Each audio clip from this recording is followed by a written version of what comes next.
Hey guys, it's John2 here, and I have some big news for you regarding Phantom Forces and Apocalypse Rising 2, so awesome stuff.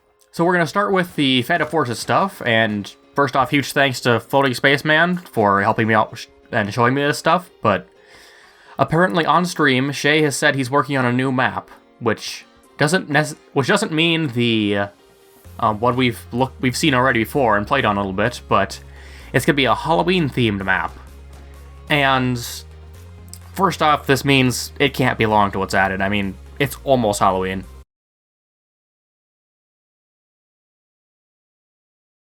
Second off, with that big thing, could the update be coming? I don't know.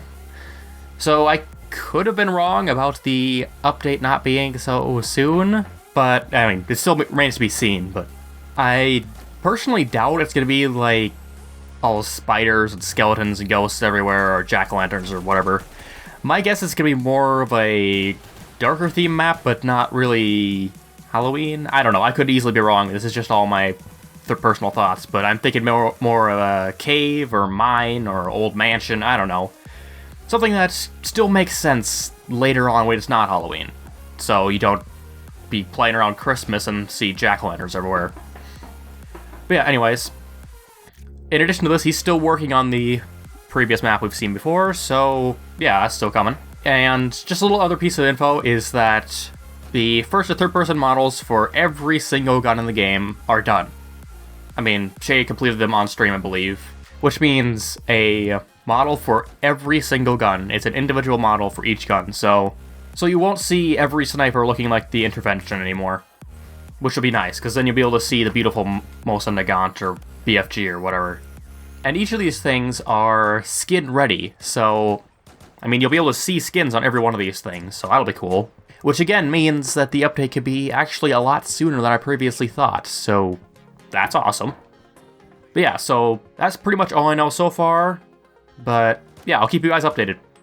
And now on to the AR2 fun stuff. So, just a few days ago, actually one day ago as of the recording of this video, Gusmanak posted a new update on the Apocalypse Rising subreddit. So, it's all about player rewards and cosmetics, so let's get into it.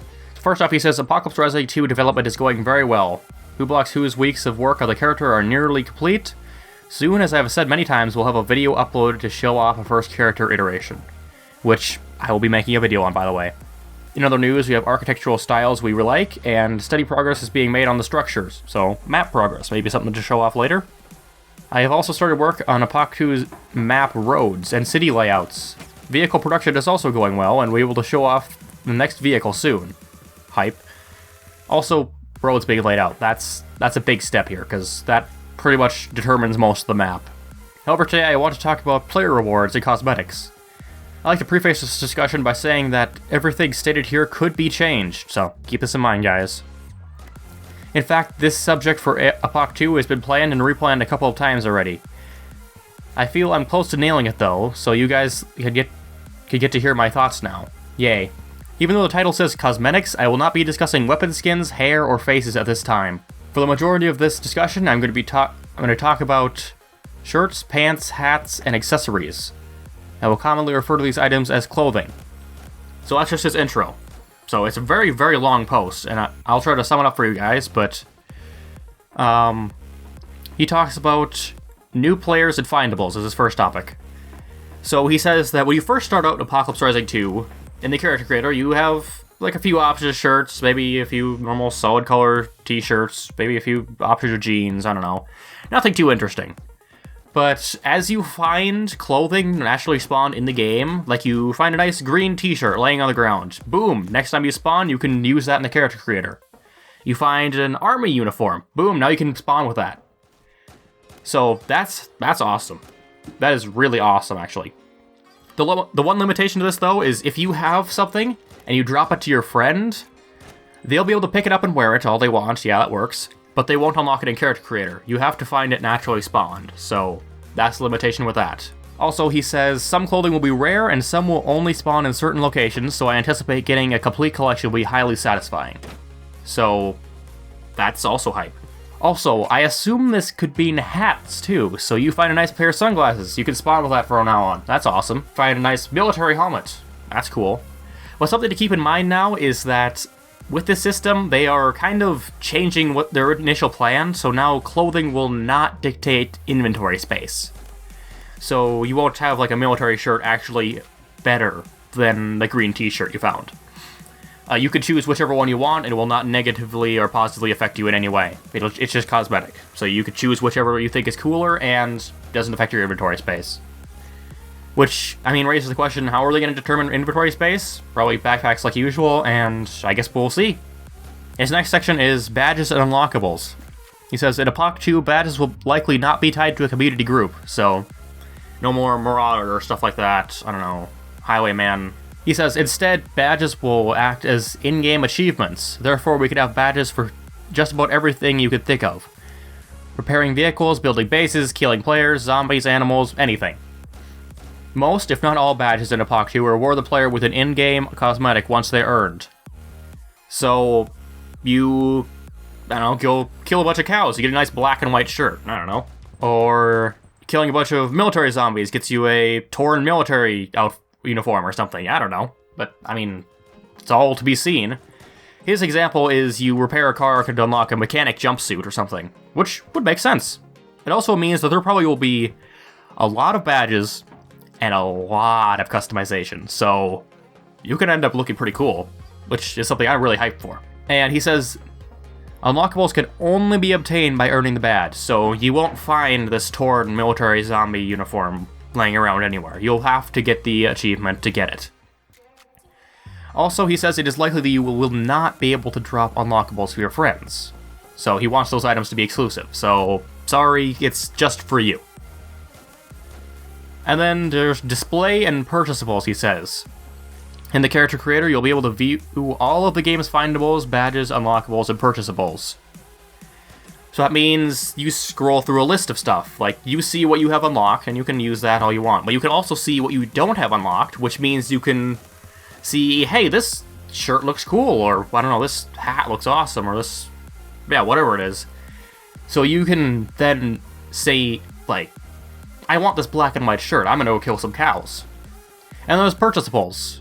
So, a third category of clothing is purchasables, which will only be bought with Robux. Similar to unlockables, these items will not be available anywhere else in the game. You also will not be able to share them with your friends. So, I mean, it's monetization. It's just cosmetic. It isn't boosting.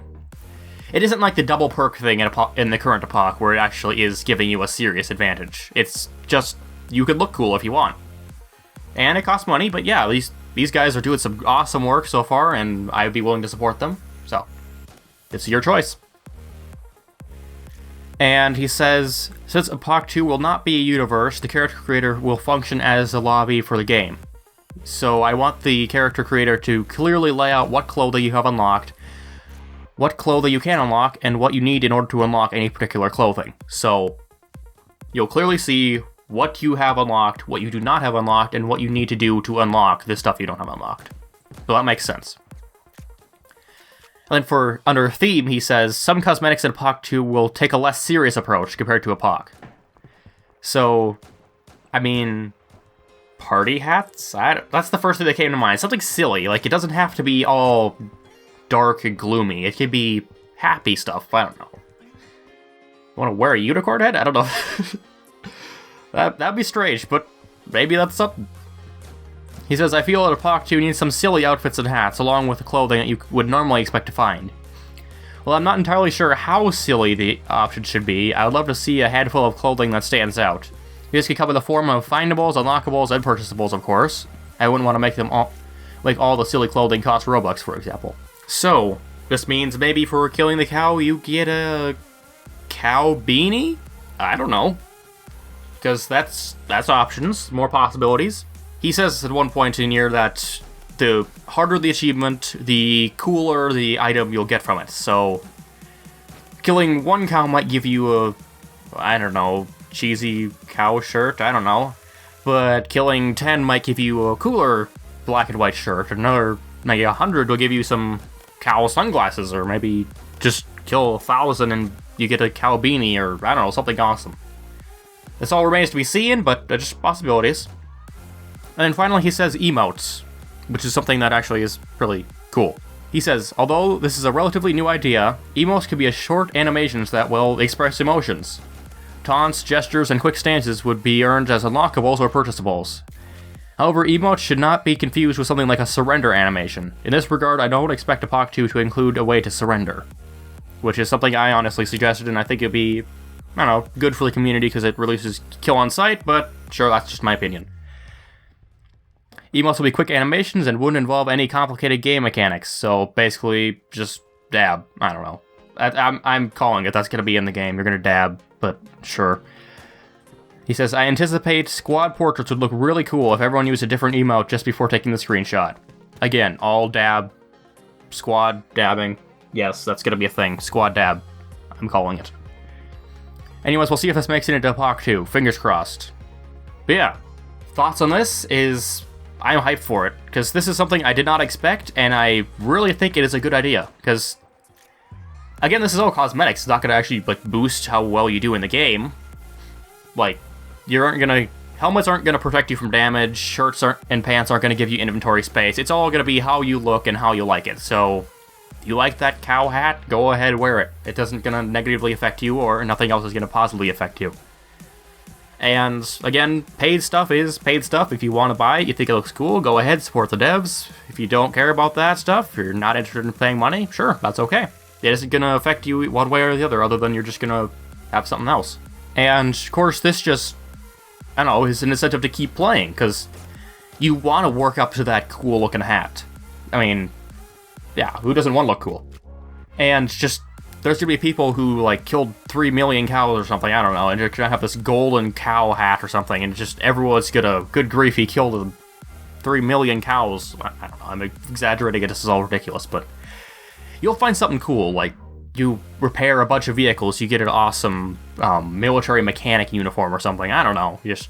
And of course, with badges, there's, I don't know, maybe some sort of incentive not to be a bandit, because there could be something kill bandits or survive as a hero or something. I don't know, because for those of you who don't know, like, Apocalypse Rising from way back when, there was a hero status where if you killed a bunch of bandits and no innocents, or like no just survivors, you would get a hero headband, and I don't remember if it gave you any positive effects, but I don't know if they're going to go all the way and re-implement a system, but there might be some encouragement to kill bandits and not survivors. Yeah, I guess we'll see how this works. Bunch of cool possibilities here. Let me know what you think about all this, and yeah, I'm hyped for this.